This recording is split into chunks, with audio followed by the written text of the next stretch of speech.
pwesto. Yan mga ka-hunter, ay ayos natin ang magandang pwesto ang ating cellphone. At talagang baka malaglag, kawawa naman tayo, mawala na tayong gamit.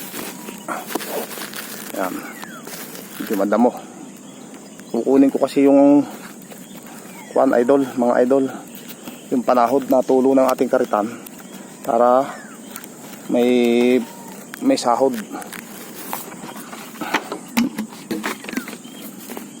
Ito mga idol, ang ating gagawin panahod, ang sahod doon. Yan, tumutulo. Kita nyo naman, tumutulo, tuloy-tuloy ang tulo. Kaya kailangan may panahod.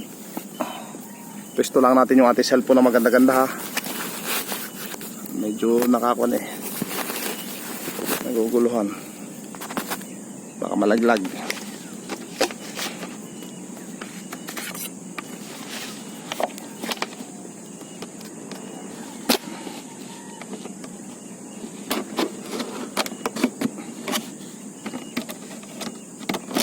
Gagawin natin mga idol ang ating panahod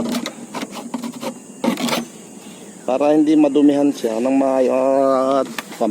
ang gagawin natin dito, nakaganito mga idol ito, yan yan, sasahod na natin mga idol, yan nakasahod na siya sa ating karitan. Yan.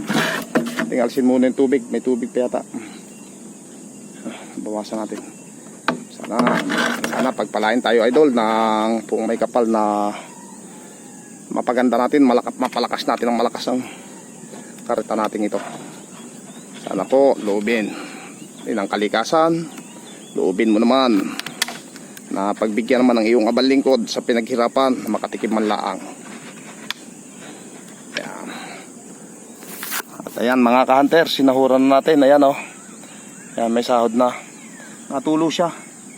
Malakas ang tulo niya, ayan ayan, tumutulo siya, ayan masdan nyo, ayun, tumutulo siya mga ka-hunter. Sana loobin, mapuno natin yan. Mahina pa siya ngayon, pero lasa ko bukas makalwa mayroon na yan, marami na. At idadagdag ko ulit sa inyo ang mga next video, episode 3 natin, kung sakaling tayo mapakuna natin ang mas malakas ito, ang mga idol, makuna natin ang mas marami. Kaya sana po sa mga nagnanais din ng mga taga-bukid o taga-bundok o taga-lugar na maraming kaong o irok, yan, na marunong na bumubulaklak, yung tutorial kong ito ay makatulong sa inyo ng malaki, na kayo man ay matuto rin kumuha ng sukang kaong kung tawagin. Ito ang tinatawag na sukang kaong. Kapag tumulo yan, naparami natin, yan nagiging suka. Ating i-stack sa tapayan o sa container para umasim. Sa umpisa ito, kagaya ngayon, mamayang hapon, kakaritan ulit natin, matamis yan. Hanggang sa ikalawang araw, ikatlong araw, may tamis pa. Pero kapag yung matagal na, nawawala na ang tamis, umaasim na yan.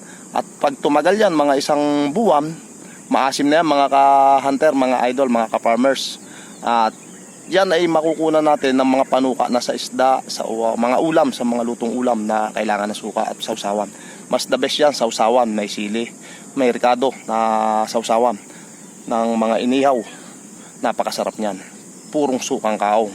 Wag lang ninyong isasama ito, yung mga nagluluto ng dinuguan, wag lang ninyong isusuka sa dinuguan. Kasi pumapait ang dinuguan dahil pure na suka yan, purong suka. Pagka yung sinasabi nila, sukang kaong, tapos iniluto mo sa dinuguan ay walang pait na nangyayari, peke yan. Ang original na sukang kaong, pag isinuka mo sa dinuguan, nagre-react ang dugo, pumapait ang lasa ng dinuguan. Yan ang tunay. Bakit ko po nasabi? Kahit hindi po ako nagluluto ng dinuguan, maraming karanasan na po ang aking mga kasamahan, mga kaibigan dito sa Santor at dun sa amin sa Oriental Mindoro, dito sa Batangas at sa Mindoro.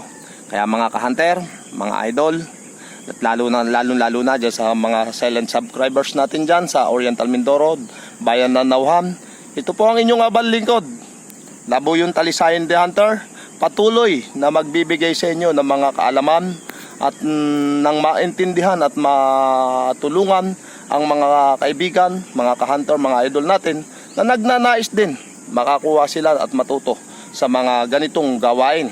Unang-una, pagkarit at pagpapatulo ng sukang kaong, pagkuha ng sukang kaong. At gayon din sa paghunting sa labuyo, ibibigyan ko rin kayo ng mga tutorial, mga ka-hunter, mga idol, mga pagpapabait ng labuyo at panghuhuli sa gubat. Yun lamang po. At sa lahat ng ating silent subscribers, maraming salamat po sa sumusuporta at tumutulong kay Labuyong Talindusayan The Hunter upang maabot din ang rurok ng tagumpay. Maraming salamat po sa inyong lahat. Good luck at God bless. I love you all sa inyong lahat. See you next video.